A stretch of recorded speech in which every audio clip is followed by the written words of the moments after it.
السلام علیکم ورحمۃ اللہ وبرکاتہ۔ ان الحمد للہ نحمده ونستعینه ونستغفره ونعوذ باللہ من شرور انفسنا ومن سیئات اعمالنا من يهده الله فلا مضل له ومن يضلل فلا هادي له وأشهد أن لا إله إلا الله وحده لا شريك له وأشهد أن محمدا عبده ورسوله اللهم صل على محمد وعلى آل محمد كما صليت على إبراهيم وعلى آل إبراهيم إنك حميد مجيد اللهم بارك على محمد وعلى آل محمد كما باركت على إبراهيم وعلى آل إبراهيم إنك حميد مجيد رب اشرح لي صدري ويسر لي أمري واحلل عقدة من لساني يفقهوا قولي أما بعد فقال المؤلف رحمه الله تعالى والرب هو المعبود والدليل قوله تعالى يا أيها الناس اعبدوا ربكم الذي خلقكم والذين من قبلكم لعلكم تتقون الذي جعل لكم الأرض فراشا والسماء بناء وأنزل من السماء ماء فأخرج به من الثمرات رزقا لكم فلا تجعلوا لله أندادا وأنتم تعلمون قال ابن كثير رحمه الله تعالى الخالق لهذه الأشياء هو المستحق للعبادة وأنواع العبادة التي أمر الله بها مثل الإسلام والإيمان والإحسان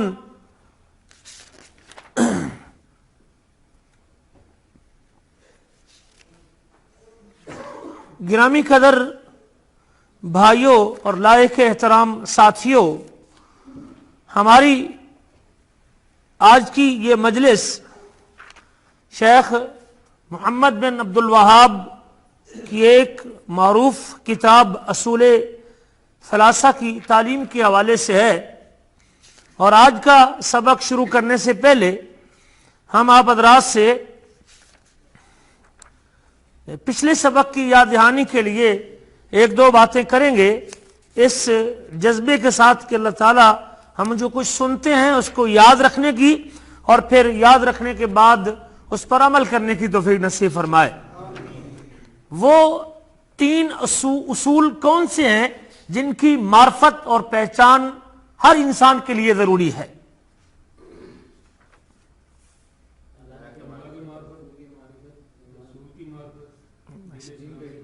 آج ماشاءاللہ بڑی خوشی ہے، تعداد بڑھ گئی، سکوت ٹوٹ گیا ماشاءاللہ، خاموشی جو ہے نا وہ ٹوٹ گئی الحمدللہ، بہت خوشی ہے ماشاءاللہ۔ وہ تین اصول کون سے ہیں بھائی جان، آپ بتائیے گا بمبئی والے؟ شاباش، اپنے رب کی معرفت اور دین کی معرفت اور آخری رسول محمد صلی اللہ علیہ وسلم کی معرفت، زبردست۔ جی آپ میں سے اس دائیں سائیڈ سے کوئی ساتھی جو دیوار کے ساتھ ٹیک لگا رہے ہیں، کوئی بندہ چونکہ ٹیک لگانے سے بندہ ذرا اس کی توجہ کم ہو جاتی ہے، بندہ سہارے پہ بیٹھا ہوتا ہے تو پھر زبردست، نہیں آپ نے ٹیک نہیں لگائی ہوئی تھی ویسے، اس لیے آپ نے بتا دیا۔ اللہ کی معرفت اور اس کے دین کی معرفت اور اس کے رسول صلی اللہ علیہ وسلم کی معرفت، شاباش۔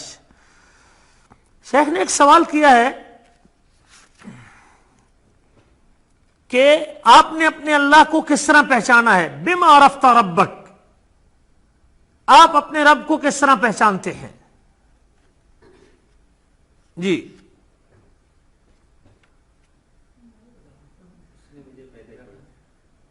نہیں، اس کے تخلیق سے مخلوق کا سوچنا، ٹھیک ہے، اس کی تخلیق سے یعنی اس کی مخلوق سے، ٹھیک ہے، ایک بات ٹھیک ہے، اور اس کی مخلوقات اور اس کی نشانیوں سے، جو چیز اس نے خلق کیا ہے نا، اتنی بڑی بڑی مخلوقات اس نے بنائی ہے، اور پھر ان مخلوقات کے اندر جو نشانیاں چھپا کے رکھی ہیں اور ظاہر بھی کی ہیں، یہ اللہ تعالیٰ کی معرفت اور پہچان کی دلائل ہے۔ اس کی کونی نشانیاں بھی ہیں اور اس کی شرعی نشانیاں بھی ہیں. کونی نشانیاں وہ ہیں جو اس نے کن کہہ کے بنائی ہے، اور شرعی نشانیاں اس کی کتاب ہے، قرآن ہے، اس نے جو بتایا ہے اپنے بارے میں، اپنی ذات کا جو تعارف کروایا ہے اپنی آیتوں میں، اپنے پیغام میں، اپنے کلام میں، یہ شرعی نشانی. اور کونی نشانیوں میں کیا آتا ہے؟ جو اس نے کن کہہ کے بنایا ہے. مثال کے طور پہ کیا بنایا؟ آسمان ہے، زمین ہے، سورج ہے، چاند ہے، اور اونٹ ہے، مخلوقات ہیں، ساری کی ساری مخلوقات ہیں، انسان خود ہے، میرا آپ کا وجود ہے. یہ سب اللہ تعالیٰ کے وجود کی اور اس کی پہچان کرواتی، اس کے وجود کے دلائل ہیں. پھر اس کے بعد شیخ نے اس بات کی طرف اشارہ کیا اور وہ دلائل ذکر کیے اور وہ آیات ذکر کی جس کے اندر اللہ تعالیٰ کے وجود کا پتہ چلتا ہے. اور پھر فرمایا اس کے بعد وَالرَّبُّ هُوَ الْمَعْبُودُ، جو رب ہے وہی معبود ہے. رب ایک ہے جی، ایک ہے، ہاں ایک ہے. آپ بڑے وثوق سے کہیں ہاں ایک ہے جی. یہ تردد ختم کریں اپنے اندر. رب اکیلا ہے اور رب اس کائنات کا ایک ہے. ہمارے ہاں جتنا اس وقت شرک پایا جا رہا ہے نا، قبر پرستی کا شرک، مورتی کا شرک اور باقی اشیاء کو پوجنے کا شرک، اس کی بنیادی وجہ یہ ہے ہم نے ربوبیت کے کام بانٹ دیے ہیں. جو کام رب ہونے کے اعتبار سے خلق، ملک اور تقدیر، جس کا ہم نے خلاصہ ذکر کیا تھا 3 باتوں میں، پیدا کرنا، اللہ ہمارا خالق ہے، اللہ ہمارا رب ہے، اور اللہ پوری کائنات کو تدبیر کرنے والا ہے اور ایک ہی ہے. خلق، ملک اور تقدیر صرف کس کے پاس ہے؟ خلق، ملک اور تدبیر صرف کس کے پاس ہے؟ خلق اور ملک اور تدبیر. جی نہیں سمجھے؟ متصرف الامور. احسنت، بارک اللہ فیکم. عربی لفظ ہے ذرا. معاملات کو کنٹرول کرنے والا، معاملات کو چلانے والا، سارے معاملات زندگی کے، موت کے، حیاتی کے، ولایت کے، تخلیق کے، ہوا کے، پانی کے، سورج کے، خوشی کے، غمی کے، اللہ اکبر، بیماری کے، صحت کے، سارے معاملات. اسے عربی میں کہتے ہیں متصرف الامور. امر کہتے ہیں کام کو، امور کہتے ہیں اس کی جمع. تمام امور کس کے ہاتھ میں ہے؟ اللہ کے ہاتھ میں، صرف اللہ کے ہاتھ میں ہے. خلق، ملک اور تدبیر، پیدا کرنا، پھر اس کے ملک کے اندر بادشاہ ہونا، پیدا کرنے کے بعد اس کے رزق کی ضرورتیں ہیں، پہننے کی ضرورتیں ہیں، کھانے کی ضرورتیں ہیں، پینے کی ضرورتیں ہیں، پہننے کی ضرورتیں ہیں، چلنے کی ضرورتیں ہیں، سفر کی ضرورتیں ہیں، سواری کی ضرورتیں ہیں، سونے کی ضرورتیں ہیں. ساری ضرورتوں کو زندگی دینے کے بعد زندگی کی ساری ضرورتوں کو پورا کرنے والا اکیلا اللہ ہے. جب تک یہ کنسپٹ میرا آپ کا کلیئر نہیں ہوگا نا کہ رب اس کائنات کا ایک ہے، تب تک میری الوہیت کلیئر نہیں ہو سکتی، کبھی نہیں کلیئر ہو سکتی. جب آپ یہ رب کا اختیار بانٹ دیں گے، آپ کہیں گے یہ قسمت بدلنے والا ہے، یہ تقدیر بدلنے والا ہے، اور یہ سبحان اللہ لال دینے والا ہے، یہ پاٹے سینے والا ہے، اور یہ غم ٹالنے والا ہے، اور یہ خوشی دینے والا ہے. یہ سارے کام کس کے ہیں؟ یہ رب کے کام ہے. پہلا انحراف تو ہمیں یہاں بھٹک گئے. مسلمانوں کے یہ جملے ہیں، یہ مسلمانوں کے جملے کہہ رہا ہوں، ہندو اور عیسائی لوگوں کی باتیں نہیں کر رہا ہوں. کلمہ گو مسلمان یہ جملے بولتے ہیں، یہ پاٹے شاہ جیونا تے پاٹے سیونا. ہمارے علاقے میں پاٹے سینے والا، یعنی اگر آپ کے حالات پھٹ گئے ہیں، قسمت، زندگی، موت، حیاتی، سب کچھ، اگر آپ اپنے پاٹے ہوئے حالات کو، پھٹے ہوئے حالات کو سینا چاہتے ہیں تو کون ہے سینے والا؟ حضرت شاہ جیونا. یہ جملے خطرناک جملے ہیں. ہم نے ربوبیت بانٹ کے رکھ دی ہے. کل ہی رات میں نے دیکھا میں نے سلطان بہو اس میں لکھا نا، اس میں گوگل سرچ میں تو انہوں نے اس کا وہ سرخ نشان دے کے اس جگہ کا فوٹو بھی دیا ہوتا ہے بقاعدہ، چھوٹی سی ویڈیو بھی ڈالی ہوتی، اور میں نے غور سے اس کو جب بڑا کر کے دیکھا تو اس کے دروازے پہ لکھا ہوا ہے حق باہو ایک نظر کرم دی تک باہو.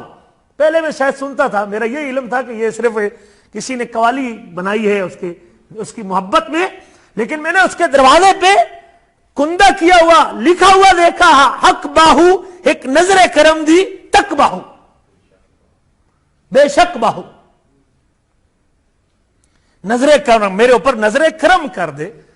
بھائی نظر کرم آپ کیسی ہے؟ موت کے بعد، مرنے کے بعد، قبر میں جانے کے بعد ہے نظر کرم کا اختیار کسی کے پاس؟ جی کون ہے یہ نظر کرم کرنے والا؟ یہ ربوبیت ہے. نظر کرم کرنا، ہر دم کرنا، ہر گھڑی کرنا، ہر لمحے کرنا، ہر حالت میں کرنا، ہر زندگی کے ہر مرحلے پہ کرنا، یہ اس ذات کا کام ہے جس کو موت نہیں آتی. جس کو موت نہیں آتی، جس کو موت آتی ہے وہ تو خود محتاج. گڑبڑ کیا ہے؟ یہاں گڑبڑ ہے اصل میں. جب تک یہ مجھے سمجھ نہیں آئے گی کبھی تک میرا ماتھا وہ رب کے لیے صرف خاص نہیں ہو سکتا. جس چیز دی تے کو گول ہے ہر دم فرید دے کول ہے. جس چیز کی تجھے ضرورت ہے، جس چیز کی، یہ سرائکی میں شعر ہے، جس چیز دی تے کو گول ہے ہر دم فرید دے کول ہے. جس چیز کی تجھے ضرورت ہے وہ ہر دم کس کے پاس ہے؟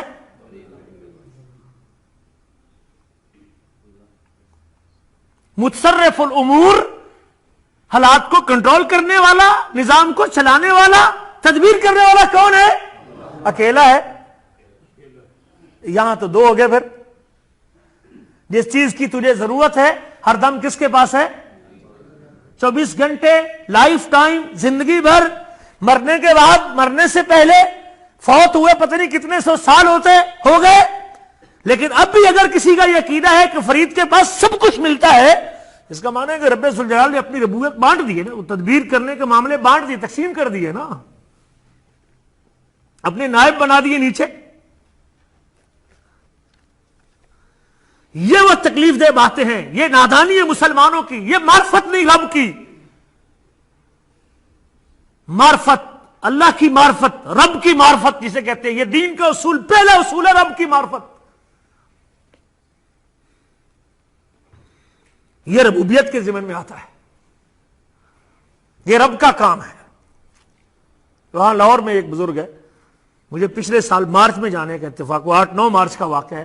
وہاں اس کے سامنے قبر پہ لکھا ہے کر کرم کروا کرم، کر کرم کروا کرم، دونوں جہاں میں رکھ بھرم. کو دیکھنا چاہے تو میرے پاس اس کی فوٹو موجود. ایک شخص کہتا ہے کر کرم تو کرم کر دے. کرم کرنا کس کا کام ہے؟ جی اللہ کا کام.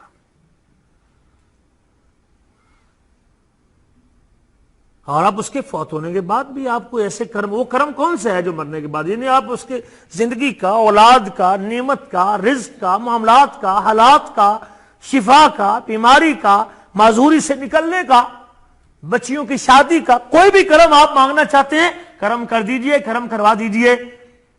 یہ کس میں شرک ہے؟ یہ ربوبیت میں شرک ہے.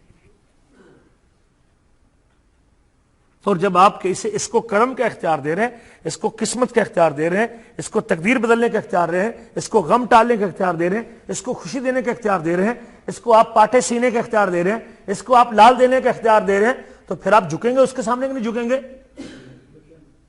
جی جب ربوبیت بٹے گی تو الوہیت بھی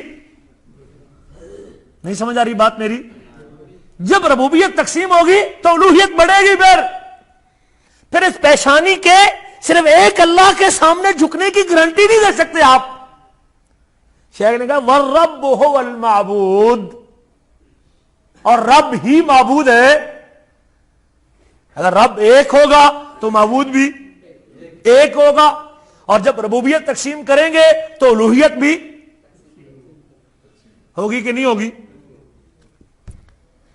جب آپ کہیں گے کہ بیٹا دیا تو اللہ نے ہے، لیکن ساتھ ان کا تعاون بھی، 10% حضرت کا تعاون بھی شامل ہے، 5% ان کی بھی مہربانی ہے، تو پھر آپ اس بچے کی پیدائش پہ اس کا عقیقہ کرنے کے لیے آپ پھر دو طرفہ آپ خوشی منائیں گے, دو طرفہ آپ کے جذبات ہوں گے. آپ پھر اپنے گھر میں, اگر اللہ نے دیا ہے, اللہ ہی کا کرم, اکیلا اللہ اپنے کاموں میں اکیلا ہے کہ نہیں اکیلا؟ یہ ربوبیت ہے کہ نہیں؟ افراد اللہ تعالی فی افعالہ. ربوبیت کا معنی یہ ہے کہ اللہ تعالیٰ کو اس کے کاموں میں ایک سمجھنا, ایک ہونے کا عقیدہ رکھنا, یہ اللہ کی معرفت ہے. رب کے ایک ہونے کا عقیدہ رکھنا.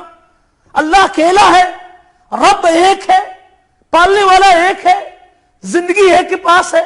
جب آپ نے کہا کہ پیدا کرنے میں بابا جی کا بیچ میں 5% کو 2% کو کسی حد تک, چلو 1%, کیونکہ 1% کا بھی کوئی 100واں حصہ اگر مان لے تو پھر بھی کیا ہے یہ.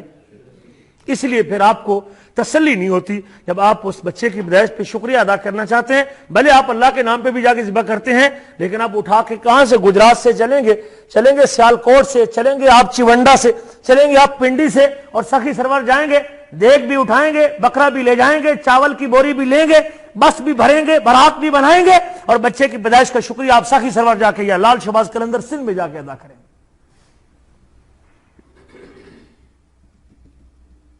یہ عبادت میں شرک ہے. آپ نذرانہ پیش کر رہے ہیں, آپ اپنی مال پیش کر رہے ہیں, بکرا ذبح کر رہے ہیں, آپ دیگ پکا رہے ہیں, چونکہ آپ کے ذہن میں پیچھے یہ بات کھٹک رہی ہے کہ یہ بیچ میں حضرت صاحب کا بھی حصہ. بھلے آپ وہاں جا کے رب کے نام پہ بھی کرتے ہیں, لیکن آپ نے بیچ میں جب تھوڑا سا حصہ ملا لیا ہے اللہ کے کام میں, اس کی شراکت کر لی ہے, پھر آپ شکریہ بھی دو طرفہ ادا کریں گے. جب انعام دو طرفہ مانیں گے, جب نعمت دو طرفہ مانیں گے, جب خلق دو, بھلے ہم نہیں کہتے کہ آپ برابر 50-50 اختیار دیتے ہیں کہ جی 50% اس کا کام ہے اور 50% اس کا کام ہے, بھلے یہ نہ دیں آپ, اس میں ایک رتی برابر بھی حضرت کا کردار بیچ میں کہ یہ بزرگ مرنے کے بعد, فوت ہونے کے بعد بھی اس بچے کی پیدائش میں ان کا تھوڑا سا حصہ, معمولی سا رتی برابر حصہ ہے, اور پھر آپ اس کی خوشنودی بھی لیتے ہیں اور ساتھ کہتے ہیں کہ اس کی خوشنودی بھی. اگر صرف اس کی خوشنودی چاہیے تو پھر آپ کو کسی اور جگہ پر جانے کی ضرورت تھی. لیکن پیچھے ذہن میں یہ بات کھٹک رہی ہے نا کہ یہ چاول آنے میں, گندم آنے میں, فصل پکنے میں, گندم تیار ہونے میں, یہ جانور جو بڑھ رہے ہیں, یہ بھینس دودھ دے رہی ہے, اس لیے آپ 11ویں پکاتے ہیں. دودھ جب آتا ہے بھینسوں کا, گاؤں کا, کیونکہ پیچھے یہ کھٹک رہی ہے چیز کہ گاؤں کے تندرست رہنے میں, صحیح رہنے میں حضرت پیر عبد القادر جیلانی کا بھی حصہ. یہ ربوبیت بٹ گئی ربوبیت. اور جب ربوبیت بڑھی تو پھر قربانی بھی بٹھی, پھر خرچ ہونا بھی, پھر مال قربان کرنا بھی کیا ہوگا, دو طرفہ ہوگا. پھر آپ سجدہ بھی کریں گے, پھر آپ جھکیں گے بھی صحیح, پھر آپ قبر کا چکر بھی لگائیں گے, پھر وہاں جا کے اس کی لکڑیاں اٹھا کے سینے پہ بھی ماریں گے, پھر آپ اس کا غلاف بھی چومیں گے, پھر وہ ہمارے وزیر اعظم کی طرح سر کے اوپر چوکھٹ بھی رکھ دیں گے, چوکھٹ کے اوپر سر بھی رکھ دیں گے. اسے پتا ہے کہ حکومت جو ہے نا وہ دو طرفہ تعاون سے مجھے ملی ہے. اوپر والے ذات کے ساتھ ساتھ نیچے والے حضرات کا بھی حکومت دینے میں عمل دخل. بات سمجھ آ رہی کہ نہیں آ رہی؟ اب اس جملے پہ غور کریں, وَالرَّبُّ هُوَ جب تک ربوبیت اللہ تعالیٰ کو اس کے کاموں میں ایک ہونے کا نظریہ کلیئر نہیں ہوگا, تب تک الوہیت کلیئر نہیں ہو سکتی. یہ پیشانی, یہ ہاتھ دعا کے لیے, اس دل کی باتیں توکل ہے, خوف ہے, امید ہے, خشیت ہے, رغبت ہے, رجا ہے, یہ 6 باتیں دل کی ہیں. اور پھر اعضاء کی باتیں ہیں, رکوع ہے, سجدہ ہے, قیام ہے, یہ اعضاء کی باتیں ہیں. پھر طواف ہے, وہ اعضاء کی باتیں ہیں, بدن کی باتیں ہیں, مالی باتیں ہیں, قربانی ہے, مال ہے. وہ کبھی کسی صورت میں آپ کی ایک اللہ کے لیے کلیئر نہیں ہو سکتی جب تک پیچھے ربوبیت والا تصور درست نہیں ہوتا. وَالرَّبُّ هُوَ الْمَعْبُودُ, اور رب ہی معبود ہے. رب ہی, اگر رب ایک ہی اللہ کو مانتا ہے, اللہ کو اس کی ربوبیت میں ایک ہونے کا اعتراف رکھتا ہے اور یقین رکھتا ہے اس پوری کائنات کے نظام کو, میرے نظام کو, میری زندگی کو, میرے بچوں کو, میری حیاتی کو, میری موت کو, میری نسل کو, میری ضرورتوں کو پورا کرنے والا وہ اکیلا اللہ ہے, تو پھر جسم آپ کا کٹ سکتا ہے، گلا اتر سکتا ہے، جسم کے اعضاء کٹ سکتے ہیں، جسم کے ٹکڑے ٹکڑے ہو سکتے ہیں، لیکن آپ کی پیشانی کسی اور کے سامنے جھک نہیں سکتی۔ یہ بات تھی جو لوگوں کو سمجھ آ گئی تھی، مکہ کے ان مسلمانوں کو سمجھ آ گئی تھی، بلال جیسے کو سمجھ آ گئی، عمار جیسے کو سمجھ آ گئی، خباب اور خبیب جیسے کو سمجھ آ گئی، لیکن ابو جہل کو سمجھ یہ کسی خاندانی بیک گراؤنڈ کی وجہ سے یہ باتیں سمجھ نہیں آتی، مال اور دولت ہونے سے سمجھ نہیں آتی۔ یہ آ جائے تو حبشے کے بلال کو، فارس کے سلمان کو اور روم کے صہیب کو سمجھ آ جائے، اور نہ آئے تو مکے کے بہت بڑے چودھری کو بھی سمجھ نہ آئے۔ وَالرَّبُّ هُوَ الْمَعْبُودُ، رب ہی، بات کلیئر ہو رہی ہے، رب ہی۔ پھر آپ کی ساری باتیں، جتنے بھی عبادت کے کام ہیں نا، وہ سب کے سب اس رب کے لیے ہوتے جائیں گے۔ پھر کسی دوسری طرف مڑنے کا کوئی خدشہ رہے گا؟ جب کنٹرول ایک طرفہ مانیں گے، انعام ایک طرفہ مانیں گے، جب تصرف ایک طرفہ مانیں گے، جب خلق ایک طرفہ مانیں گے، جب ملک ایک طرفہ مانیں گے، اور جب یک طرفہ آپ جو ہے نا وہ کاموں میں اس کو منفرد مانیں گے، تو پھر لازمی طور پہ الوہیت اسی کا استحقاق ہے، اسی کا حق ہے، اور وہی عبادت کے لائق ہے۔ وَرَبُّ هُوَ الْمَعْبُودُ، رب ہی، اور رب ایک ہے اور معبود بھی۔ پھر وہ شخص کبھی بھی الوہیت کا اور عبادت کا کوئی کام غیر اللہ کے نام پھیر سکتا ہے؟ یہ ہمارا المیہ ہے۔ اس وقت امت محمدیہ یہ ربوبیت کے شرک کے اندر بھی مبتلا ہے۔ ہم نے ربوبیت بانٹی ہوئی ہے بھائی، اور میں نے آپ کے سامنے جملے جس کو ہم ثواب سمجھ کے سنتے ہیں، جس کو مسلمان ثواب سمجھ کے سنتے ہیں، رونگٹے کھڑے ہو جاتے ہیں۔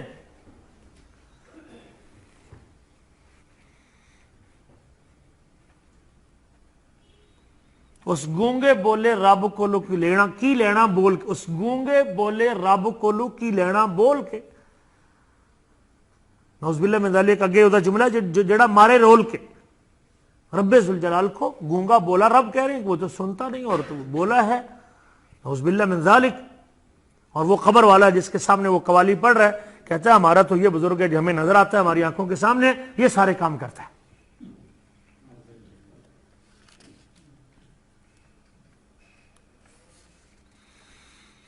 والدلیل قولہ، اور دلیل اللہ کا یہ فرمان ہے۔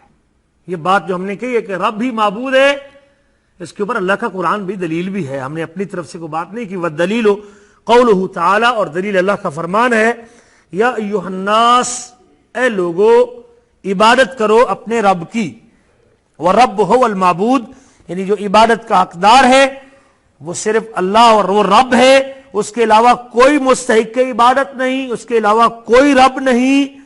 اور انسان جو اللہ کی اکیلے ربوبیت کا اقرار کر لیتا ہے تو پھر الوہیت میں کبھی بھٹکتا، الوہیت میں کبھی نہیں بھٹکتا۔ اب ربوبیت کا اقرار ہی عبودیت کا اقرار ہے، رب ہونے کا اقرار ہی اس بات کا اقرار ہے کہ الوہیت اور بندگی کے لائق کس کی ذات ہے؟ اللہ کی ذات ہے۔ اور یہ اللہ کا فرمان ہے، اس کی دلیل، یا ایھا الناس، اے لوگو عبادت کرو اپنے رب کی، عبادت کرو اپنے رب کی، اے لوگو عبادت کرو اپنے رب کی، الذی خلقکم، جس نے تم کو پیدا کیا ہے۔ اکیلے پیدا کیا جی؟ کوئی آگے شراکت ذکر کی کسی کے تعاون ساتھ؟ والذین من قبلکم، اور ان لوگوں کو پیدا کیا جو تم سے پہلے تھے، آپ سے پہلے جو مخلوقات تھی ان کو بھی وجود کس نے دیا ہے؟ اللہ نے دیا ہے۔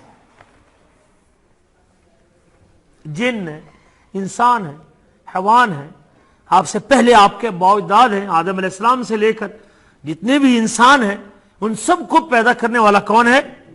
وہ اللہ ہے۔ لعلکم تتقون، تاکہ تم بچ جاؤ، ڈر جاؤ، بچ جاؤ، دونوں ترجمے۔ الذی جعل لکم الارض فراشا، جس نے تمہارے لیے زمین کو کیا بنایا؟ بچھونا۔ اکیلے نے بنایا؟ کوئی شراکت ہے؟ زمین بچھانے میں کسی کی شراکت ہے؟ تمہارے پیدا کرنے میں کسی کی شراکت ہے؟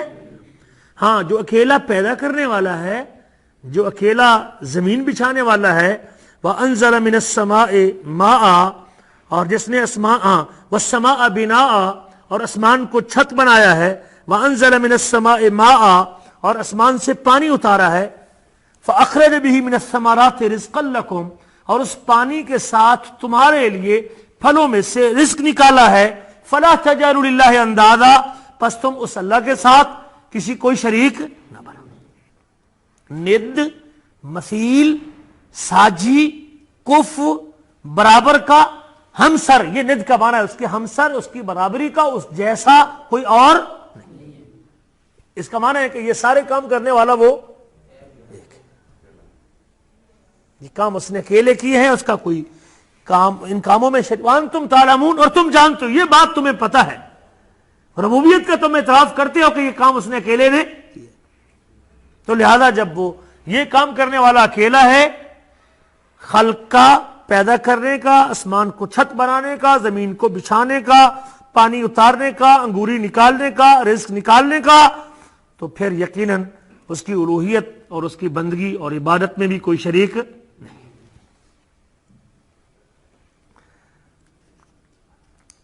تو میرے عزیزو، ایک تو یہ سورۃ بقرہ ہے، آیت نمبر 22 ہے، جس میں اللہ تعالیٰ نے یہ ذکر کیا، اور یہ دلیل ہے کہ رب ہی معبود، اور یہ اللہ نے پورے انسانوں کو مخاطب کیا، یا ایھا الناس، لوگوں کی 3 گروہ اللہ نے ذکر کی اپنی کتاب میں سورۃ بقرہ کے شروع میں۔ ایک مومنوں کا گروہ ہے جو غیب پر ایمان رکھتے ہیں اور آخرت پر یقین رکھتے ہیں، اور وہ کامیاب لوگ ہیں، اولئک علی ھدی من ربہم واولئک ھم المفلحون۔ 3 قسم کے لوگوں کی 3 قسمیں اللہ نے ذکر کی ہے، اور ایک قسم ہے ایمان والوں کی جو فلاح پانے والے اور کامیاب ہونے والے۔ دوسری قسم کفار کی ہے، جنہوں نے کفر کا اظہار کیا، اللہ کی ربوبیت کا اور الوہیت کا انکار کیا، ہر دھرمی کی وجہ سے نہیں مانا۔ ان الذین کفروا سواء علیہم اانذرتہم ام لم تنذرہم لا یؤمنون، بے شک جنہوں نے کفر کیا برابر ہے آپ ان کو ڈرائیں یا نہ ڈرائیں، وہ ایمان نہیں لائیں گے۔ یہ دوسری قسم ہے لوگوں کی۔ اور تیسری قسم وہ منافق جو نہ کفار کے ساتھ تھے نہ مسلمانوں کے ساتھ تھے، کیا تھے؟ درمیان میں تھے۔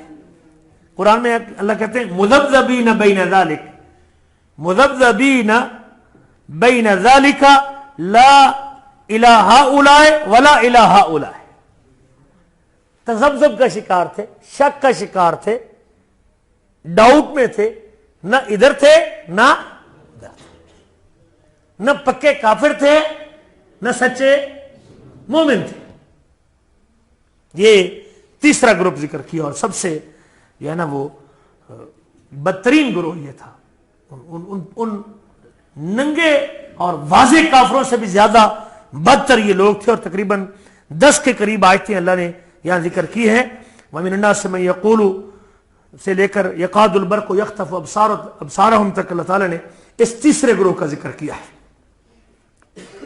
ان سب کو اللہ تعالیٰ نے مخاطب کیا، یا ایھا الناس اعبدوا ربکم، او لوگوں اپنے رب کی عبادت کرو۔ ان کا رب بھی کون ہے؟ ساری کائنات کا رب، سارے انسانوں کا رب اللہ ہے۔ پوری انسانیت کو اللہ نے مخاطب کیا ہے، جو مانتے تھے ان کو بھی مخاطب کیا، جو نہیں مانتے تھے ان کو بھی مخاطب کیا ہے۔ اس وقت 3 قسمیں تھی، اعبدوا ربکم، اپنے رب کی عبادت کرو، بندگی کرو، یہ ہمارے اردو میں کہتے ہیں بندگی کرو، عبادت کی آگے تعریف آئے گی انشاءاللہ۔ اس کے لیے عبادت کو خالص کرو۔ کہ کیوں اس کے لیے عبادت کو خالص کرو؟ صرف اس کی عبادت کرو، صرف اس کی بندگی کرو، کیوں؟ کہ وہ تمہارا، اللہ نے اپنی عبادت کا حکم دینے کے بعد کہ تم اپنے رب کی عبادت کرو، پھر آگے اس کی وجوہات ذکر کی کہ وہ تمہارا جی خالق ہے، رازق، زندگی موت کا مالک ہے۔ وہ بابا جی نے ایک جملہ بولا تھا، متصرف الامور، معاملات کو کنٹرول کرنے والا ہے، سارے جی کہ تھوڑے ٹوٹلی طور پہ مکمل معاملات کو کنٹرول کرنے والا ہے،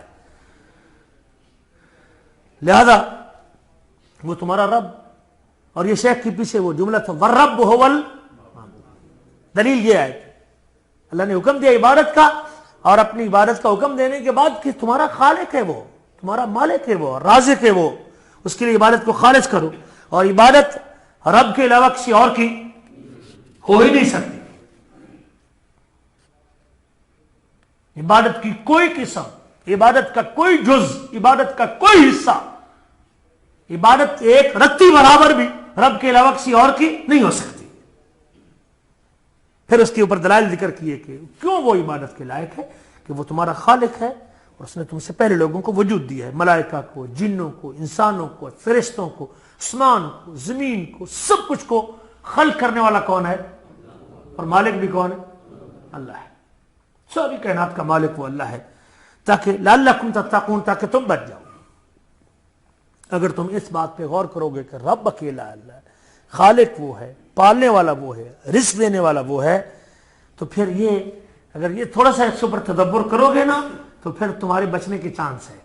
پھر جہنم سے بھی بچ سکتے ہو، پھر آگ سے بھی بچ سکتے ہو، پھر اللہ تعالیٰ کی جو ہے نا وہ ساتھ شرک کرنے سے بھی بچ سکتے ہو، تو پھر اس کی عبادت کو سمجھ سکتے ہو، پھر اس کی بندگی کا حق ادا کر سکتے ہو، پھر تم اس کی عبادت میں تقوی اختیار کر سکتے ہو، پھر اس کے عذاب سے بچنے کے لیے اطاعت اسی کی کرو گے، اس کے عذاب سے بچنے کے لیے اسی کی اطاعت کرو گے، تاکہ تم میرے عذاب سے بچ جاؤ، میری پکڑ سے بچ جاؤ، میری جہنم سے بچ جاؤ. شیخ نے اس آیت کی ترجمانی یوں کی ہے کہ لِأَنَّهُ لَا يَقِيكُم مِّنْهَا إِلَّا عِبَادَةُ رَبِّكُمْ الَّذِي خَلَقَكُمْ وَالَّذِينَ مِن قَبْلِكُمْ. تم کو جہنم کے عذاب سے صرف اکیلے رب کی عبادت ہی بچا سکتی ہے، جس نے تم کو پیدا کیا اور جس نے تم کو وجود دیا. پھر اللہ نے اس کے اوپر باقی دلائل ذکر کیے اپنے معبود برحق ہونے کے اور لائق عبادت ہونے کے اور مستحق عبادت ہونے کے، کہ اس نے زمین کو بچھونا بنایا ہے. اور اللہ فرماتے ہیں جعل لکم الارض فراشا واللہ جعل لکم الارض بساطا، سورۃ نوح میں ہے، جس نے زمین کو بچھونا بنایا ہے. والارض فرشناها فنعم الماہدون، ہم نے زمین کو بچھایا اور ہم بہترین بچھانے والے.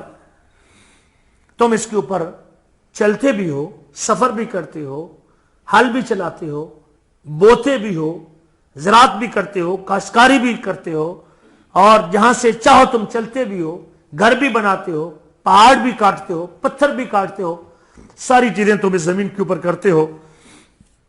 اور اس کے بعد تیسری دلیل یہ ہے کہ اس نے آسمان کو چھت بنایا، وَجَعَلْنَا السَّمَاءَ سَقْفًا مَحْفُوظًا، ہم نے آسمان کو محفوظ چھت بنایا ہے. وَهُمْ عَنْ آيَاتِهَا مورزون، اور وہ اس کی نشانیوں سے اعراض کرنے والے. آسمان کے اوپر جو نشانی ہے اللہ تعالیٰ کے وجود کی، لوگ اس سے اعراض کیے، اس سے منہ پھیرے ہوئے. اس لیے دیکھیں جب اوپر سے کوئی نشانی آتی ہے نا، خاص نشانی، کوئی کبھی سورج گرہن کی صورت میں، کبھی پتھروں کی بارش کی صورت میں، کبھی اولوں کی صورت میں، تو پھر ساری قوم کی چیخیں نکل جاتی، یا رب یا رب یا رب یا اللہ یا اللہ. اوپر سے عذاب، طوفان اوپر سے نیچے سے جب آتے ہیں نا، تو پھر اس وقت کدھر رجوع ہوتا ہے؟ پھر مخلص ہو کے پھر سب یا رب کہتے، پھر لمبے لمبے سفر کرنے والے بھی یا رب کہتے. یہ نشانی ہے، لوگ اس سے اعراض کیے ہوئے ہیں.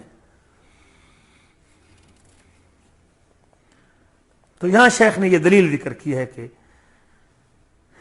عبادت رب ہی معبود ہے. اور پھر اپنے اس موقف کی دلیل میں امام ابن کثیر رحمہ اللہ کا یہ قول ذکر کیا ہے، اپنی تفسیر میں جو ذکر کیا. امام ابن کثیر امام ابن تیمیہ رحمہ اللہ کے شاگرد ہیں.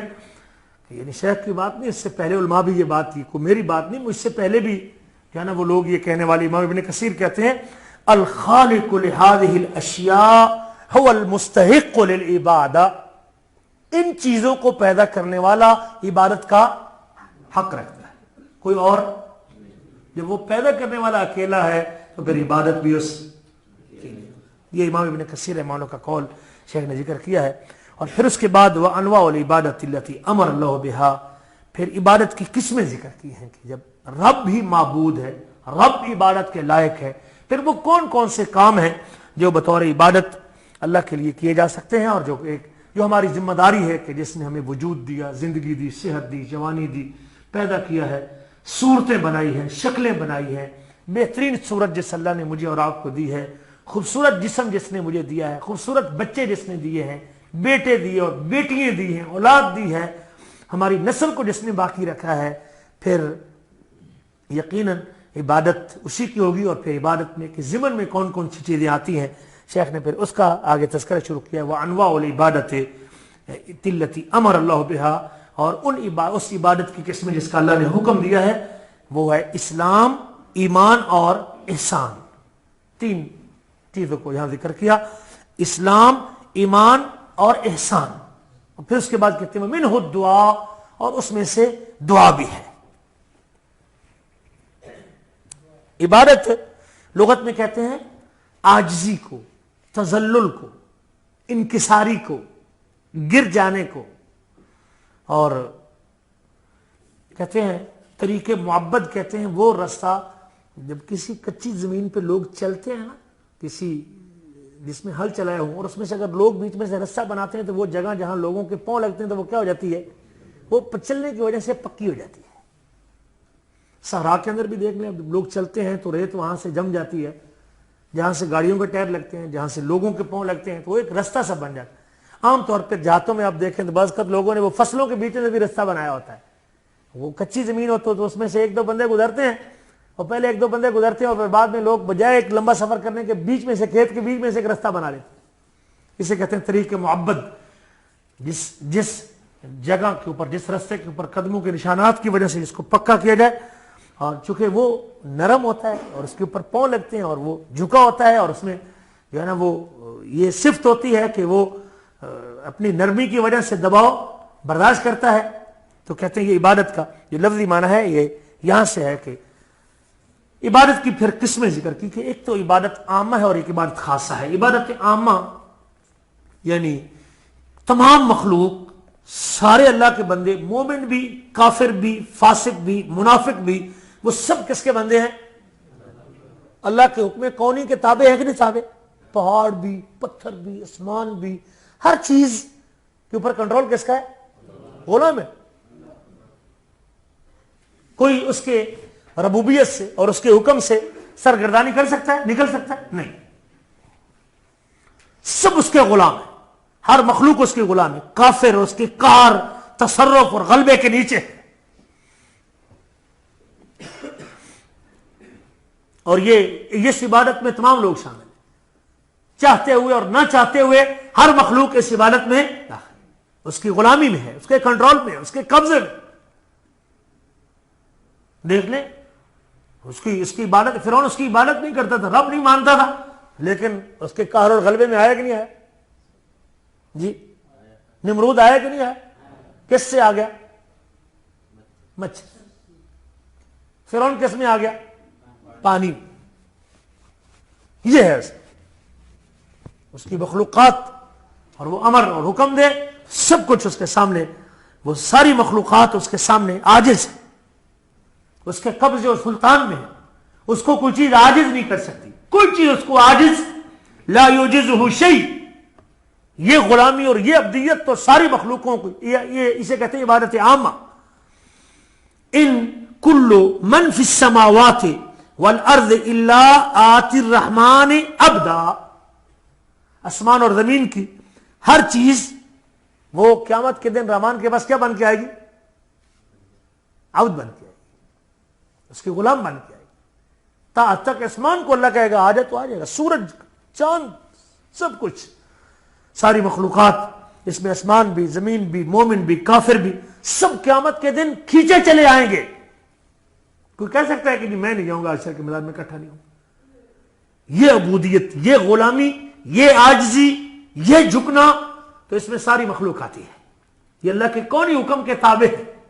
شرعی حکم مانتے ہیں، کافر شرعی حکم مانتا ہے، لیکن کونی حکم جی اس میں چیخیں نکل جاتی ہیں جب اللہ تعالیٰ کا عذاب آتا ہے، ڈوبتے ہیں، مرتے ہیں، طوفان آتے ہیں، زلزلے آتے ہیں، تو پھر ان کی جو وہ زلزلہ پروف بلڈنگیں جو اپنے آپ کو انہوں نے زندگی بچانے کے لیے جی زلزلہ اس بلڈنگ میں نہیں آئے گا، پھر اس کا کونی حکم جب آتا ہے تو وہ زلزلہ پر بلڈنگیں بھی ان کو بچا سکتی نہیں۔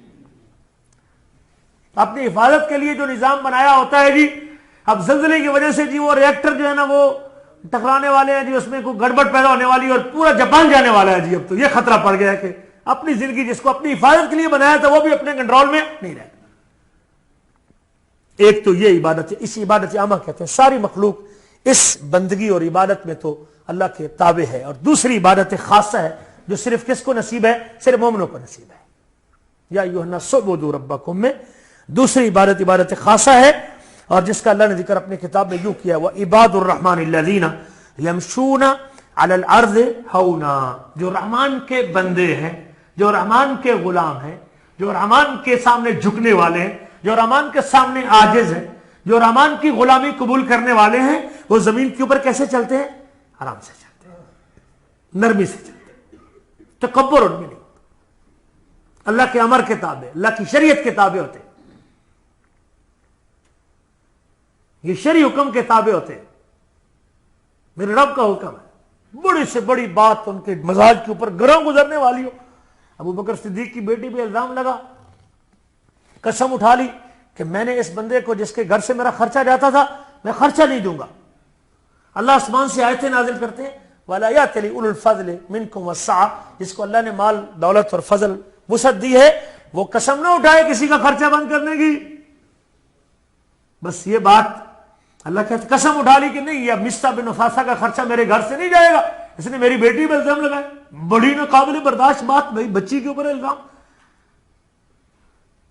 اللہ کہتے الا تحبون ان یغفر اللہ لکم، کیا تم اس بات کو پسند نہیں کرتے کہ اللہ تمہیں معاف کر دے؟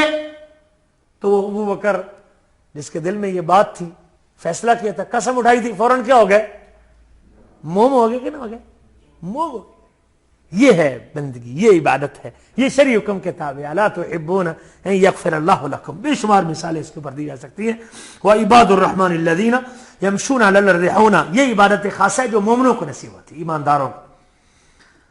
ان عبادی لیس لک علیہم سلطان، کس کو کہا تھا اللہ تعالیٰ نے؟ شیطان۔ جس نے کہا تھا میں تیرے بندوں کے راستے میں بیٹھوں گا، بٹکاؤں گا، ان کو راستے سے بہکاؤں گا۔ اللہ نے کہا ان عبادی لیس لک علیہم سلطان، جو میرے بندے بے شک میرے بندوں پر تیرا کوئی وار کارگر، تیری چودراہٹ نہیں چلے گی، میرے بندوں پر تیری چودراہٹ۔ اگر مجھ پر شیطان کا وار چل رہا ہے اور اس کی تابعداری کر رہا ہوں تو سمجھ لوں کہ میں ابھی تک بندگی میں پورا نہیں ہوں۔ تیسرا مقام پہ اللہ کہتے ہیں الا عبادک منہم المخلصین، مگر تیرے وہ بندے جو چنے ہوئے ہیں، مخلص۔ یہ ہے عبادت، خاص عبادت ہے، اور یہ اللہ کی اطاعت اور اللہ کے قرب کی، توحید کے ساتھ اللہ کا قرب حاصل کرنے کی عبادت ہے، اس کو ایک مانتے ہوئے ربوبیت میں، ناموں اور صفتوں میں اور الوہیت میں۔ جو آدمی اس کا قرب حاصل کرتا ہے 24 گھنٹے بدن کے ساتھ، سجدے کے ساتھ، رکوع کے ساتھ، دعا کے ساتھ، توکل کے ساتھ، امید کے ساتھ، رغبت کے ساتھ، رغبت کے ساتھ، خشیت کے ساتھ، جھکنے کے ساتھ، قیام کے ساتھ، طواف کے ساتھ، اور اللہ اکبر کبیرہ، مالی عبادت کے ذریعے، بدنی عبادت کے ذریعے، قربانی کے ساتھ، مال خرچ کرنے کے ساتھ، یہ کن خوش نصیبوں کو حاصل ہے؟ صرف مومنوں کا حاصل ہے۔ یا ایھا الناس اعبدوا ربکم، لوگو اپنے رب کی عبادت کرو۔ عبادت کی تعریف میں کئی تعریفیں علماء نے کی ہے۔ ایک تعریف یہ کی ہے کہ العبادت غایت الذل ما غایت الحب، انتہا درجے کی عاجزی، انتہا درجے کی عاجزی، انتہا درجے کی محبت کے ساتھ، انتہا درجے کا جھکنا، انتہا درجے کی محبت کے ساتھ۔ انتہا درجے کی محبت بھی کس کی ہونی چاہیے؟ اللہ کی۔ اور آنکھ جھکنے کی آخری حد تک چلے جانا کس کے سامنے؟ یہ ہے عبادت، یہ ایک تعریف عبادت کی۔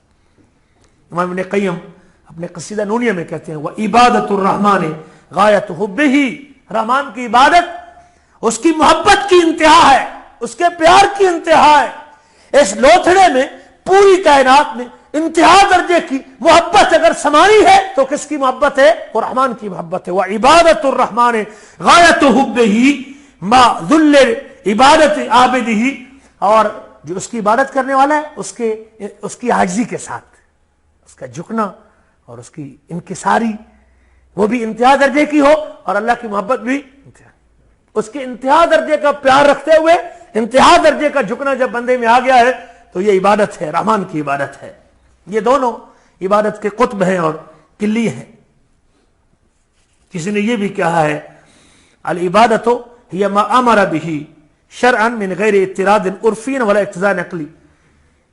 کسی عرف کی وجہ سے، عرف کے تقاضے کی وجہ سے یا کسی عقل کے تقاضے کی وجہ سے جو ہے نا وہ کے بغیر، عقل اور عرف کے بغیر جس چیز کا اللہ نے حکم دیا ہے اور شریعت قرار دیا ہے اس کے سامنے جو ہے نا وہ اس کو ماننا، یہ عبادت ہے.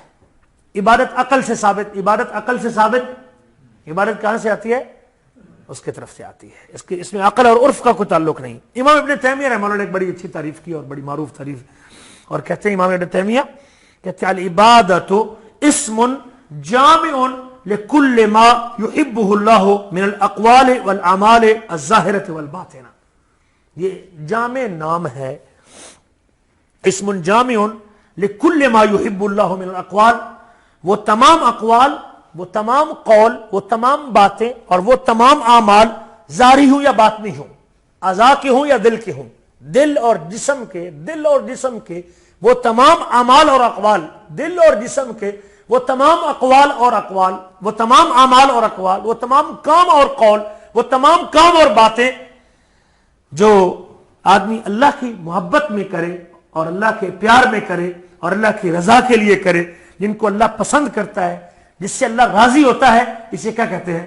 عبادت کہتے ہیں. اقوال بھی ہیں اور یہ بھی تعریف کی ہے کہ اللہ تعالیٰ نے جس چیز کا بھی اللہ نے حکم دیا ہے بڑی محبت کے ساتھ بندہ اس کے اوپر عمل پیارا ہو، چٹی سمجھ کے نہ کرے. لوگوں سے بچنے کے لیے اگر میں اس لیے نماز پڑھتا ہوں کہ یہ حضرت صاحب مجھے دیکھ رہے ہیں کہ اور تنویر صاحب کہیں گے یہ نماز نہیں پڑھتا، کیا روم والے کہیں گے یہ نماز نہیں پڑھتا، تو یہ انتہا درجے کی محبت ہے؟ یہ جھکنا ہے؟ نہیں.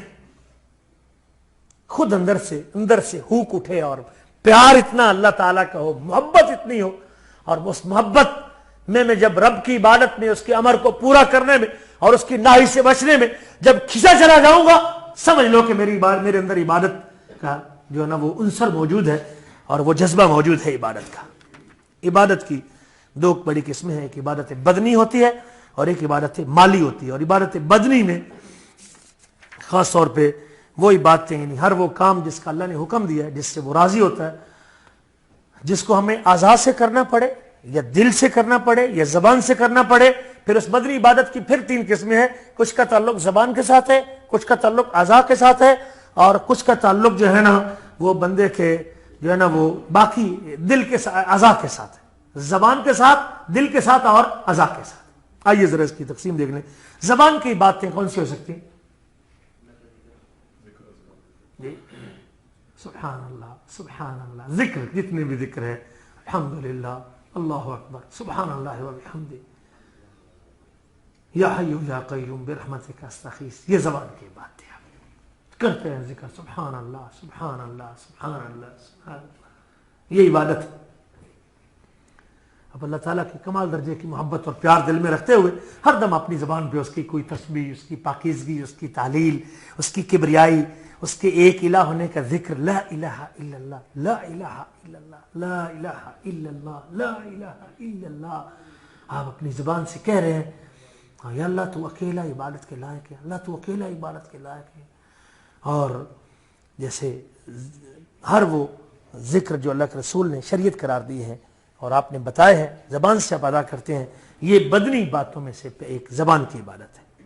دل کی باتیں، دل میں بھی اللہ کا قرب ہونا چاہیے. اس لوتھڑے کے اندر بھی جو محبت اور پہ خوف کس کا ہونا چاہیے؟ صرف اللہ تعالیٰ. خوف ہے، خشیت ہے، امید ہے، رغبت ہے، ڈر ہے، اور محبت ہے، اخلاص ہے اور نیت. یہ ساری کس کی باتیں ہیں؟ یہ دل کی باتیں ہیں. یہ کس کے لیے ہونی چاہیے؟ یہ اللہ تعالیٰ کے لیے ہونی چاہیے. اسی طرح اعضاء کی باتیں جیسے رکوع ہے، سجدہ ہے، قیام ہے، طواف ہے، حج کے کتنے اعمال ہیں وہ سارے اعضاء کی باتیں ہیں، جہاد ہے، جہاد بے نفس ہے، ہجرت ہے، یہ ساری وہ بدنی باتیں ہیں جو بندے اعضاء کے ذریعے کرتا ہے۔ ہجرت بھی آپ اپنا علاقہ چھوڑ کے جا رہے ہیں، عمرہ ہے، حج ہے، بدنی باتیں۔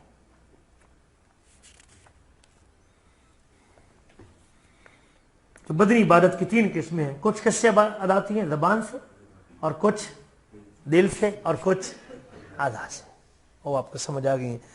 اور دوسری قسم ہے مالی باتیں، جیسے زکوٰۃ دینا، جس کا تعلق مال سے ہے۔ آپ اللہ کے نام پہ اپنے مال میں سے، نقدی مال میں سے آپ 2.5% کے حساب سے، اگر آپ 100 کے پیچھے 2.5 روپے، اگر وہ نصاب کو پہنچ چکا ہے، سال گزر چکا ہے، تو آپ 100 کے پیچھے 2.5 روپے جب دیتے ہیں، یہ مالی عبادت ہے۔ قربانی کرنا، دیگ پکانا، مرغہ ذبح کر کے بانٹنا، صدقہ کرنا، خیرات کرنا، آپ مال تقسیم کرتے ہیں، اللہ کی خوشنودوں کے فقیروں کو کھلاتے ہیں، غریبوں کو کھلاتے ہیں، اور یہ مالی عبادت ہے۔ وجاہدوا فی سبیل اللہ باموالکم وانفسکم، اور جہاد کرو تم اللہ کے راستے میں اپنے مالوں کے ساتھ اور اپنی جانوں کے ساتھ۔ تو کچھ باتیں مالی اور بدنی دونوں ہوتی ہیں، جیسے جہاد مالی عبادت بھی ہے اور بدنی عبادت بھی ہے، حج مالی بھی ہے اور بدنی بھی ہے، زکوٰۃ صرف مالی ہے، عمرہ مالی بھی ہے اور بدنی بھی ہے۔ تو یہ حج اور جمرہ کو کنکریاں مارنا، مینا میں ٹھہرنا، مزدلفہ میں ٹھہرنا، عرفات میں ٹھہرنا، اس میں قولی باتیں بھی ہوتی ہیں، بدنی باتیں بھی ہوتی ہیں، ذکر جو مختلف جگہوں پہ، دعا جو ہے وہ اعضاء کی عبادت بھی ہے، اور ساتھ زبان کی عبادت بھی ہے، دل کی عبادت بھی ہے، اس میں کئی چیزیں جمع بھی ہو جاتی ہیں۔ کہتے ہیں عبادت کے اوپر شیخ محمد عبد الوہاب کا ایک رسالہ العبودیت ہے، اگرچہ جو قسمیں یہاں عبادت کے ذکر کی ہیں وہ ساری قسمیں ذکر نہیں کی، شیخ نے صرف کوشش کی ہے چند معروف بڑی قسمیں ذکر کرنے کی، لیکن اگر آپ اس کی عبادت کی ساری قسمیں جاننا چاہیں تو ایک عبودیت کہتے ہیں، ان کا ایک رسالہ عبودیت ہے شیخ الاسلام کا، اس میں عبادت کی ساری قسمیں، اور اس میں لوگ انحراف کا کیسے شکار ہیں، زندگی رہی تو اس کتاب کے بعد شاید وہ رسالہ بھی ہم پڑھ لیں تاکہ عبادت کی ساری قسمیں بھی جو ہے نا وہ جان سکیں ہم، اور اس کو اپنے اللہ کے لیے پیش کر سکے۔ تو یہاں شیخ نے پھر اس کے بعد 3 باتیں جیسے اسلام، ایمان اور احسان کو ذکر کیا ہے۔ اسلام میں ظاہری اعمال آتے ہیں، کلمہ کا اقرار وغیرہ قولی طور پہ آ گیا، کلمہ، نماز، روزہ، حج اور زکوٰۃ، اور وہ معروف حدیث ہے حضرت جبریل والی حدیث، بڑی مشہور حدیث ہے، حدیث جبریل جس کو کہتے ہیں، اور ہو سکا تو ہم اس کو اگلے درس میں پڑھ لیں گے۔ وہ پوری حدیث بڑی معروف حدیث ہے اور اس کو ہم پڑھیں گے، جس میں ان 3 چیزوں کا ذکر ہے، ایمان کا بھی، اسلام کا بھی اور احسان کا بھی۔ تو اس میں اسلام کا تذکرہ ان 5 چیزوں میں کیا گیا ہے، اور پھر دوسری چیز ایمان ہے، اور ایمان چونکہ 6 ارکان کا نام ہے جو اعتقادی چیزیں ہیں، جس کا تعلق دل کے ساتھ اور دماغ کے ساتھ اور بندے کے نظریے کے ساتھ ہے، اللہ کے بارے میں اس کا تصور ٹھیک ہو، رسولوں کے بارے میں، کتابوں کے بارے میں، اور تقدیر کے بارے میں، آخرت کے بارے میں، اور ملائکہ کے بارے میں، یہ 6 چیزیں، اس کے 6 اعتقاد درست ہونے چاہیے، یہ بھی عبادت کے زمرے میں آتی ہے۔ اور تیسرا احسان ہے کہ آپ اس طرح اللہ کی عبادت کریں کہ گویا کہ آپ اللہ کو دیکھ رہے ہیں، اگر آپ کی یہ کیفیت پیدا نہیں ہو رہی تو پھر یہ سمجھیں کہ اللہ تجھے دیکھ رہا ہے۔ اور اس کے آخر میں ہے کہ یہ جبریل علیہ السلام آئے تھے تم کو تمہارا دین سکھانے کے لیے آئے تھے۔ یہ 3 چیزیں دین ہے، ایمان بھی، اسلام بھی اور احسان بھی۔ یہ آگے اس کی وضاحت چونکہ آئے گی تفصیل کے ساتھ، ان تینوں کا تذکرہ شیخ کریں گے آگے، لہٰذا ہم اس کے اوپر زیادہ بحث نہیں کرتے۔ اور ان قسموں میں سے ایک الدعا ہے، شیخ نے جو بڑی قسمیں گنوائی ہیں، دعا، خوف، امید، توکل، رغبت، رہبت، خشوع، انابت، استعانت، پناہ طلب کرنا، ذبح کرنا، نظر کرنا، اور اس کے علاوہ یہ عبادت کی قسمیں، یہ صرف کس کے لیے ہو سکتی؟ رب کون ہے؟ اکیلا اللہ ہے، اور معبود ہی اکیلا، اور عبادت کی ساری قسموں کا حقدار کون ہے؟ یہ اگلا ہمارا درس ہوگا، ہم دعا سے شروع کریں گے اور پھر آگے باقی قسموں کا انشاءاللہ، دعا کا معنی، اس کی قسمیں، اور اس کے اوپر دلائل کہ دعا عبادت ہے، اور یہ بھی اس وقت امت محمدیہ اس دعا کی شرک کے اندر بھی مبتلا ہے، اور باقی بھی انشاءاللہ تذکرہ کریں گے۔ اللہ سے دعا ہے کہ اللہ تعالیٰ ہمیں اپنی معرفت نصیب فرمائیے۔ پہلا پہلا اصول ہے کس کی معرفت؟ اللہ کی معرفت، اور پھر دین کی معرفت، جو شریعت اور جو ضابطے ہیں زندگی گزارنے کے ان کی معرفت، اور پھر اس کے بعد نبی کریم صلی اللہ علیہ وسلم کی معرفت۔ یہ 3 اصول ہیں، ان میں سے پہلا اصول کا ہم نے کلیئر کر لیا کہ رب ہی معبود ہے اور رب اکیلا ہے، اس کے ساتھ کوئی، اس کے کاموں میں کوئی شریک، جب اس کے کاموں میں کوئی شریک نہیں تو اس کی عبادت میں بھی کوئی شریک نہیں۔ کسی بھائی کا سوال ہے تو آپ پوچھ سکتے ہیں میری گفتگو کے حوالے سے۔ اللہ سے دعا ہے کہ اللہ تعالیٰ مجھے اور آپ کا عمل کرنے کی توفیق نصیب فرمائے۔ جی جی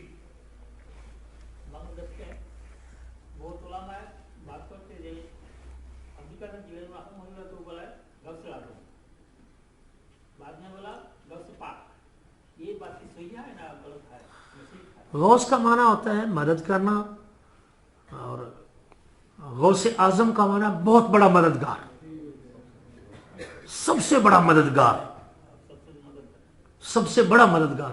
غوث پاک معنی پاک پکیزہ مددگار، وہ ایسا پاک ہے کہ اس کی صفتوں میں کوئی شریک نہیں، اور غوث پاک ہے اور اللہ بھی پاک ہے، اور غوث اعظم سب سے بڑا مددگار۔ تو یہ تو اللہ تعالیٰ کی صفت ہے، اور یہ تو رب کا کام ہے، سب سے بڑا مددگار ہونا وہ اللہ تعالیٰ کی صفت ہے، اور یہ ربوبیت کے ضمن میں آتا ہے۔ جو سب سے بڑا مددگار ہے وہ اللہ کی ذات ہے۔ اور تو وہاں اگر عبد القادر جیلانی اپنے جیتے جی کسی کا تعاون زندگی بھر، اگر کسی کو اس نے کو 10 ریال کو 2 ریال کو 20 ریال کو 100 ریال دے دیا، یا کسی کو کوئی غلہ دے دیا، تو وہ تو اپنی زندگی بھر کسی کو دینے کا اختیار رکھتے تھے، اور وہ تعاون ہے، اور وہ اللہ تعالیٰ نے ہر بندے کو حکم دیا ہے کہ ایک دوسرے کے تعاون کرو، اور یہ تعاون لینا یہ آگے آئے گا، دعا کے ضمن میں آئے گا کہ کیا دعا کرنا اور دعا مانگنا یا پکارنا کسی کو۔ اور اگر کسی سے کہے جی مجھے چیز پکڑا دو تو کیا یہ بھی شرک ہوگا؟ مجھے روٹی لا کے دے دو جی گھر سے، یہ بھی شرک ہوگا؟ کیا مجھے پانی کا گلاس لا دو یہ بھی شرک ہوگا؟ ہی نہیں، یہ پکار یہ کوئی شرک نہیں ہے، اور اس کو کوئی شرک کہتا بھی نہیں ہے۔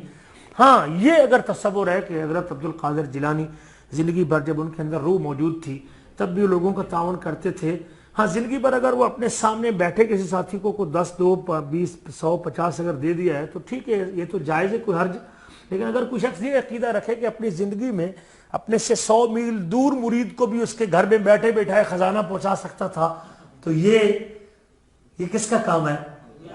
یہ رب کا کام ہے۔ اور اگر آپ کہتے ہیں کہ زندگی میں اس کے پاس حیاتی میں اپنے کسی غیر مرید کو، جو پتہ نہیں کہاں اس کی بیڑی ڈوبی تھی، اس کی بیڑی اس نے تار دی 11 کتنے سالوں کے بعد، جی 11 سالوں کے بعد وہ اس نے اس کا بیڑا تار دیا، اور مریدنی کا اس کے پاس اتنی قوت تھی اپنی زندگی میں کہ وہ بیٹھے بیٹھائے اس نے کشتی باہر نکال دی، تو پھر تو یہ رب کا کام ہے، اور یہ اللہ نے کسی کو یہ اختیار دیا نہیں۔ اور اگر وہ کوئی عقیدہ رکھے ان کی حیاتی میں جب وہ زندہ تھے کہ یہ رزق دے سکتے ہیں اور یہ زندگی دے سکتے ہیں، یہ اولاد دے سکتے ہیں، تو پھر یہ شرک اکبر کے زمرے میں آتا ہے۔ اور اگر کوئی شخص ان کے مرنے کے بعد بھی یہ عقیدہ رکھے کہ اب یہ فوت ہونے کے بعد بھی برابری کے ساتھ وہ بیٹھے بیٹھائے سامنے بندے کو 5 10 200 100 غلے کا 1 ٹوپا 2 ٹوپے دیتے تھے، خیرات کرتے تھے، وہ اب بھی قبر میں جانے کے بعد دے سکتے ہیں، تو پھر بھی یہ کہ یہ اور کہتے ہیں وہ بہت بڑا مددگار ہے، تو پھر یہ تو اللہ کے ساتھ کیا ہے؟ المدد یا غوث کچھ لوگ کہتے ہیں، اور کچھ لوگ کہتے ہیں امداد کن۔ ہاں عبد القادر شیئا للہ، اے عبد القادر تو ہماری امداد کر، ہماری مدد کر۔ اور وہ سمجھتے ہیں کہ ہمارے حالات میں، قسمت میں، تقدیر میں، اولاد میں، رزق میں، برکت میں، گائے بھینس کا دودھ بڑھنے میں حضرت عبد القادر جیلانی اب مرنے کے بعد بھی یہ اختیار رکھتے ہیں اور یہ بڑھا سکتے ہیں، تو یہ شرک اکبر ہے، اور اس کی کوئی نیکی بھی قابل قبول نہیں۔ اس کے حج عمرے عبادتیں ساری ضائع ہیں اگر کوئی شیخ عبد القادر جیلانی کے بارے میں یہ تصور اب بھی رکھتا ہے کہ وہ فوت ہونے کے بعد بھی یہ سارے اختیار رکھتا ہے، تو یہ جیسا کہ ہم نے کہا رب ایک ہے، 2 نہیں، اور رب ہو المعبود، اور جو رب ہے وہی۔ اور جب آپ یہ کہتے ہیں کہ وہ سب سے بڑا مددگار ہے، تو پھر آپ جب گائے کا دودھ آپ بیچتے ہیں اس میں سے آپ 29 دن آپ اس کو اپنی ذاتی مفاد کے لیے بیچتے ہیں، اور 30ویں دن حضرت عبد القادر جیلانی کے نام پہ اس کی گیارہویں دیتے ہیں، اس کے پیسے نہیں لیتے لوگ، اللہ کے نام پہ کوئی دن مقرر نہیں۔ دیکھ لیں آپ جو دیتے ہیں 11ویں، پوچھیں کہ وہ رب کے نام پہ کوئی دن ہے، چلو یکم کو 2 کو بھی یہ دن اللہ کے نام پہ، اور یہ 11ویں والا دن حضرت عبدالقادر جیلانی کے نام پہ، ان کی رضا خوشنودی، ان کو پتہ ہے نا، سوئی اٹکی ہوئی ہے نا کہ یہ مال جو ہے نا، وہ میں نے واقعہ سنایا تھا، وہ کسی گجر کا کٹا بیمار ہو گیا، کٹا سمجھتے ہیں نا جی، بیس کا جو، تو وہ کٹا بیمار ہو گیا تو وہ ٹھیک نہیں ہو رہا تھا، کہتے ہیں بابا صدق علی، ان کے گھر گاؤں میں صدق علی کا دربار تھا، کہتے ہیں بابا صدق علی کو دے دیا، اگر ٹھیک ہو گیا تو بابا صدق علی کا، بابا یہ تیرا ہے اگر تو نے ٹھیک کر دیا تو، اگر یہ اعتقاد ہے اور یہ نظریہ ہے تو پھر یہ شرک اکبر ہے۔ اور اقبال نے کہا تھا یہ مسلمان ہے جنہیں دیکھ کے شرمائے یہود، یہ بڑا خطرناک معاملہ ہے۔ پھر آپ حضرات ایسے لوگوں کے ساتھ کوئی اللہ سے دعا کر کے دعوت کا کام کریں تاکہ ان لوگوں کو سمجھ آئے کہ یہ رب کا کام ہے، یہ مخلوق کا کام نہیں ہے۔ تو انشاءاللہ اگلے درس میں ہم دعا سے شروع کریں گے اور عبادت کی قسمیں ذکر کریں گے۔ کوئی اور سوال ہے کسی کا؟ کوئی کرنا چاہیے؟